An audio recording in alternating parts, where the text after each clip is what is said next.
Apturēt.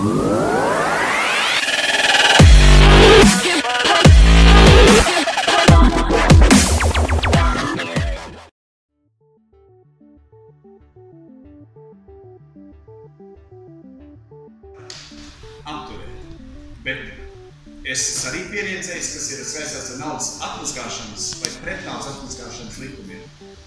Tu nevari pieņemt likumu, tev nebūs pārkāpt likumu. Tu pieņem likumu, kā jādara, un tad noziedznieki dara savu. Bet tad tas mērķis ir pieņemt likumu tā, ka tu padari dzīvi pēc iespējas grūti tam noziedzniekam. Var nodefinēt to, kas ir medicīnas attīstības interesēs un slimnieka kā individu interesēs. Šobrīd tas virziens ir tāds, ir jāapmierina abus, elektronizējot datus, ir jānodrošina, ka tie dati paliek pilnīgi konfidenciāli, pieejami tikai caur konkrētiem, protokoliem. Un tas, kas būtu ticis klāt, neejot caur pareiziem protokoliem pēc definīcijas, ir likuma pārkāpējs un zaglis un notiesājams.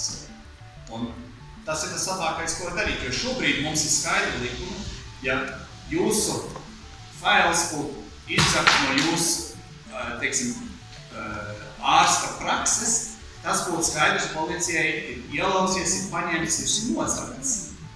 Bet mums ir tāpatās jādefinē, kas tad ir zakts digitālajā sfērā. Kas ir pareizais veids tikt klāt?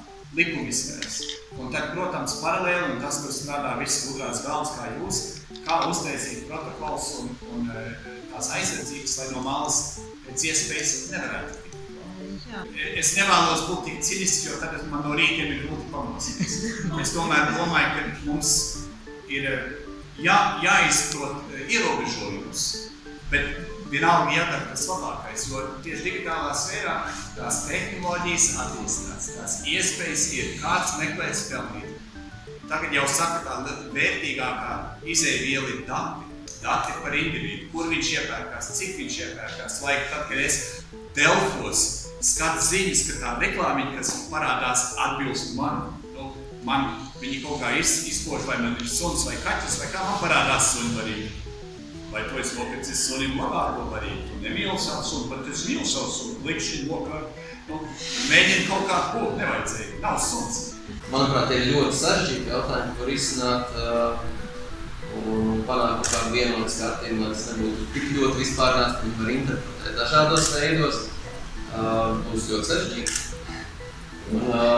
Ar visādiem Uber, Airbnb un tam līdzīgi, ko mēs kā IT izstrādātāji cenšamies radīt, lai ģenerētu naudu, tad ir jādomā atkal no otras puses, par šādu konkurenci citiem jautājumiem, kas jārisina jāraksta. Tas piedošana īpaši pie jaunotnēm šeit. Tā ir vienkārši tā pasaule, kurā mēs reāli jau dzīvojam. Un, kad ieviesīs, tas nav jautājums vai, kad ieviesīsies 5G tehnoloģijas, parādīsies tādas iespējas, kas šodien vēl nav, bet viņas kļūst vismaz tehnoloģijas reāli iespējams. Piemēram, bez šokera automašīnas. Tad būs jātiek galā ar likumiem, kas saistās ar atbildību.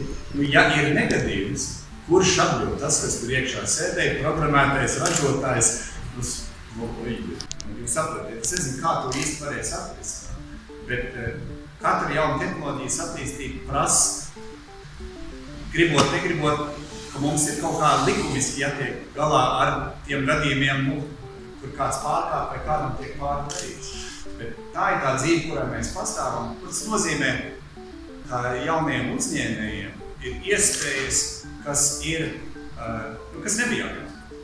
Vesela jauna sfēra. Runā par to, ka nākotnes darba būs tā, kas šodienas daudz darba vairs nepastāvēs, ka tie tiks likvidēti un tā, bet tas nav tā, ka vienā dienā tas nozīmē, ka kaut kādā laika posmā radīsies aizvien lielākas iespējas kādos darbos strādāt, tā kā IT programmētais, kas manā jaunībā nebija tā.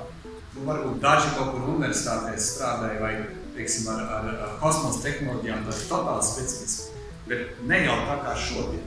Šodien jebkurš var faktiski, ja robeža ir, tā latiņa ir pazemināta tā, ko iekšā var tik daudz. Labi nopelnīt var tas, kas var izdomāt un izpildīt pieprasīt lietas vai pakalpojumu. tā nav jābaidās no nākotnes, es esmu pilnīgi uzskatos, ka nav jābaidās, bet jādomā ar atvērtām acīm nākamās tehnoloģijas, kādi būs izaicinājumi un kā pareizi regulēt to, lai mums autortiesības, personāla aizsardzība, patērētāju tiesības, ka tas arī tiek nodrošināts jaunajā vidē. Tur viss tas sāks.